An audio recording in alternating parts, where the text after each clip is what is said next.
I'm Mariza Dima. I'm Senior Lecturer in Creative Technology for Games at Brunel University London. And I'm Chris Cox, Senior Lecturer in Games Design at Brunel University. And I'm Thaleia Deniozou. I'm a Senior Lecturer in Games Art at Brunel University London. Today, we will be talking about the study presented in our paper, which explores the use of an educational game for note-taking aimed at higher education, focusing on the game design approach. We are going to begin with the introduction and the two main areas that have informed the work, starting from note-taking, which is an important skill for academic study transferable to professional settings. It relies on the ability to prioritize and summarize information while documenting it in meaningful ways. It is not, however, a skill that students necessarily have upon arrival at university, but one that needs to be acquired and cultivated. Game-based learning describes learning facilitated via games, and recent research has shown the educational potential of games. Therefore, there is an increasing interest in the application of GBL in various learning contexts. Here, we're talking at the specific case of a game that we developed called Investigate Tudors, which is a game that helps students of higher education develop their note-taking skills. For the game, we wanted to create it from the ground up and ensure that the mechanics were directly informed by learning theories for note-taking.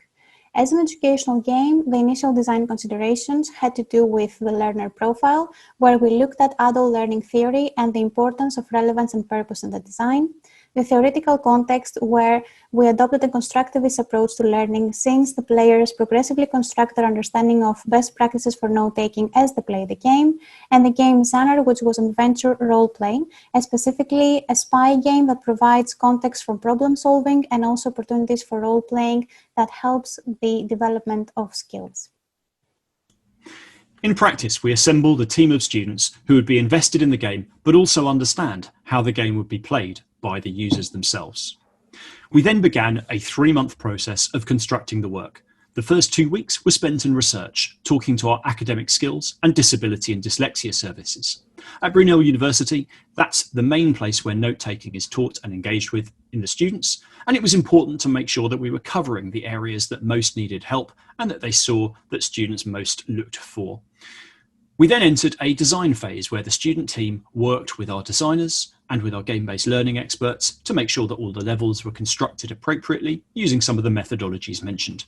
And finally, we entered a production and polish phase where we made sure all the art assets worked and all of the UI was accessible to people playing the game. We had 4 main areas of focus when working on this piece of work. The first is that the project had to be engaging to the players. It was vital to make sure that students wanted to play the game and that they would play it rather than watching a lecture or reading some notes, and it didn't feel that way. The skills too had to be clearly embedded. Students had to know why they were learning those skills and had to be able to use them effectively while playing the game. Next, students needed feedback throughout the game to see what they had got wrong, what they'd got right, and why they'd got anything that they'd got wrong. And finally, we had to provide guidance so that the students knew how to get better in the future, where they could go for further help, and what they could do to improve. The game was split into a number of different levels, and each one tested a different note-taking skill or brought those skills together. For example, students might have to read a passage and take notes from it, and then would have to fill in the blanks on various different quests and pieces of information that they had learned. Or perhaps they would take notes from a variety of sources and then have to link those things together, such as in the image on the bottom left. The game was designed such that it would look like a game, the sort of game they might play in their own time, and we embedded advice and guidance throughout, such as in the image on the bottom right. A key aspect of our study was to assess the effectiveness of our learning design. Because of the limited time frame and scope, we did not conduct a long-term evaluation of learning, but instead opted for heuristic evaluation. For heuristic evaluation, we had to create a set of learning heuristics, and literature on learning heuristics for games is very scarce, so we created our own. We drew on game-based learning literature that has demonstrated that the more engaged players are in difficult situations requiring skills development, the more engaged they are with learning. So therefore, our heuristics were the following 3. L1, the game provides the learning material in a clear and accessible way. L2, the learning content is relevant to the learning outcomes. And L3, the learner is engaged in the learning activity. We recruited 3 undergraduate and 10 postgraduate students who played the game freely for an hour. They were then asked to fill in a 1 to 5 points Likert scale questionnaire and participate in focus groups. All 3 learning heuristics were successfully met. For L1, for example, 100% of participants agreed that it was clear what they could learn from the game. L2, which was about the relation between the content and the learning objectives, had also very positive responses.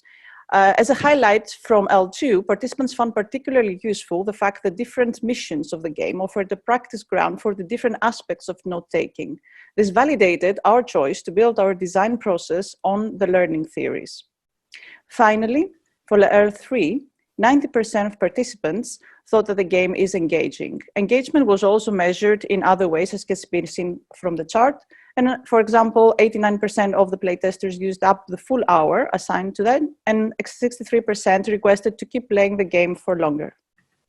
Thank you very much for watching our presentation. We'd be very happy to talk about the project further, and if you want to get in touch, we'd encourage you to do so.